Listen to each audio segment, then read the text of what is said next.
Okay, peptic ulcer disease. I forgot to write that down. PUD. What is the most common cause of peptic ulcer disease? Isn't it too much acid? It's called H. pylori, actually. Oh, bacteria. Yep, that bacteria. Okay. So that acid can irritate it even more, but H. pylori is the main culprit. Stress can also cause ulcers. So with ulcers, how do we tell the difference between an ulcer being in the stomach and an ulcer being in the intestines? Good. We can do an endoscopy. What if we Also, want to if they do? eat, Yes. Good. if it's in the stomach, a lot of times it's irritated when they eat, and if it's in the intestines or the duodenal, then it's relieved when they eat. And then it hurts about 2 to 4 hours later. Mm-hmm. So it's the time of the onset of pain. So if it's in the stomach, then it's going to hurt about half an hour to 2 hours after they eat. If it's in the duodenum, it's going to hurt 2 to 4 hours after they eat.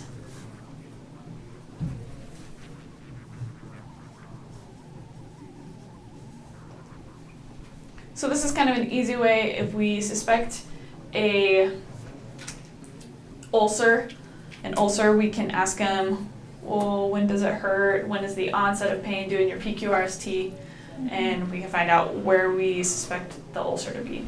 So when we go in to do the endoscopy, we can go straight to where we think it will be. And do these hurt every time they eat? They usually do. Okay.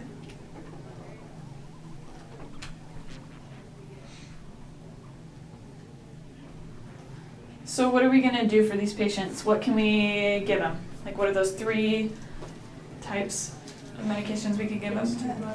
Good. Good. Antacids, PPIs, proton pump inhibitors.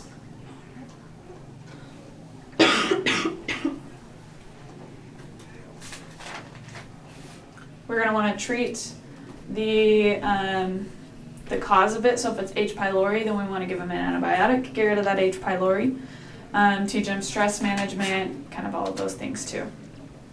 We can give something called Carafate. That kind of lines the stomach and the duodenum and just kind of covers up that peptic ulcer so that all of that acid doesn't eat away at it more.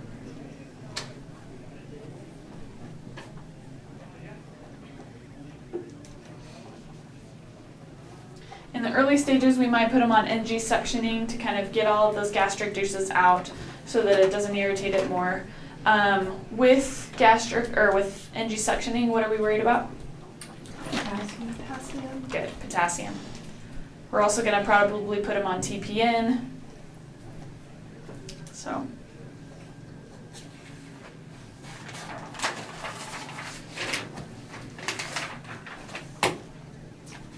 Alrighty. Gastric cancer, just go through and know your signs and symptoms. There are a lot of the same signs and symptoms as all of the other diseases that we've talked about, like GERD and gastritis. With gastric cancer? Yeah. So what would be the distinguishing factor then? They would go in and do an endoscopy and look at it. Mm-hmm. Okay. They would do a biopsy because that's basically the only way that you know if it's cancer, is doing an actual tissue test. And, okay.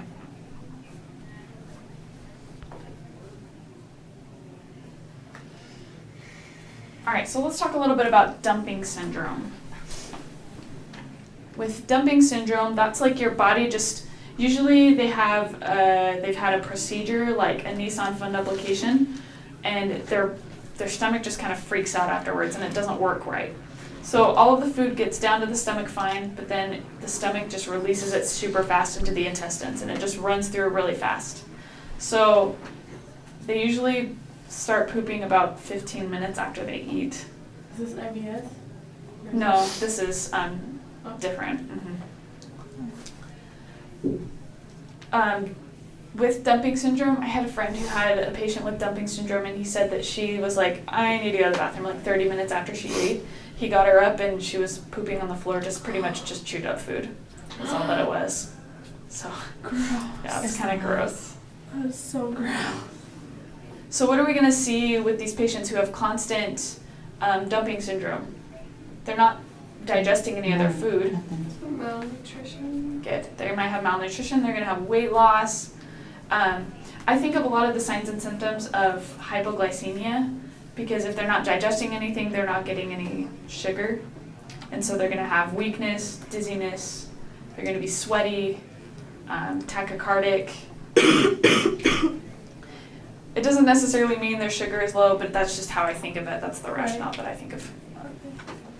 So can you like prevent this or stop this once they get it, or is it just like to live with it forever? Usually it resolves itself within a year. Year? So, yeah. So they kind of have just a sucky year. You kind of monitor them, make sure that they have enough electrolytes, make sure that they're getting enough food. So are they just constantly in the hospital then because they do Yeah. have that electrolyte imbalance? Most of the time it stabilizes over the first couple of days to where you still have dumping syndrome, but it's not like, whoosh, you know. It'll go through quick, but it won't go through like super, super, super quick. And there's some other things that we can do for them. We can like teach them not to drink fluids with their foods because that can make it go through faster. Teach them no carbs or no high carbs, that is, because that makes it go through faster also. This Let's is no see. salt. Yeah, no salt.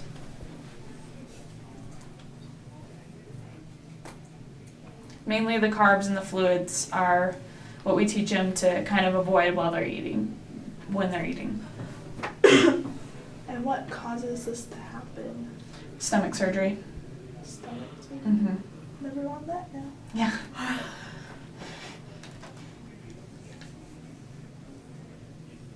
And that's just something went wrong in surgery, or Yeah, it just kind of irritated the stomach somehow and just, they have dumping syndrome now. It's kind of weird. It doesn't, sucks. there's not really much that we can do for it though. So it's kind of just let it resolve over time. Mm-hmm. Does it even like get like the color of crap, or is it just like maybe Looks the like belly food. even get through it? I don't know. It's just like you said, it's like chewed food. It depends on how severe it is. Usually in the early stages, it will just kind of like whoosh, shoot through. But when it's starting to resolve itself, you'll start to get more color. But it'll just be like diarrhea. So,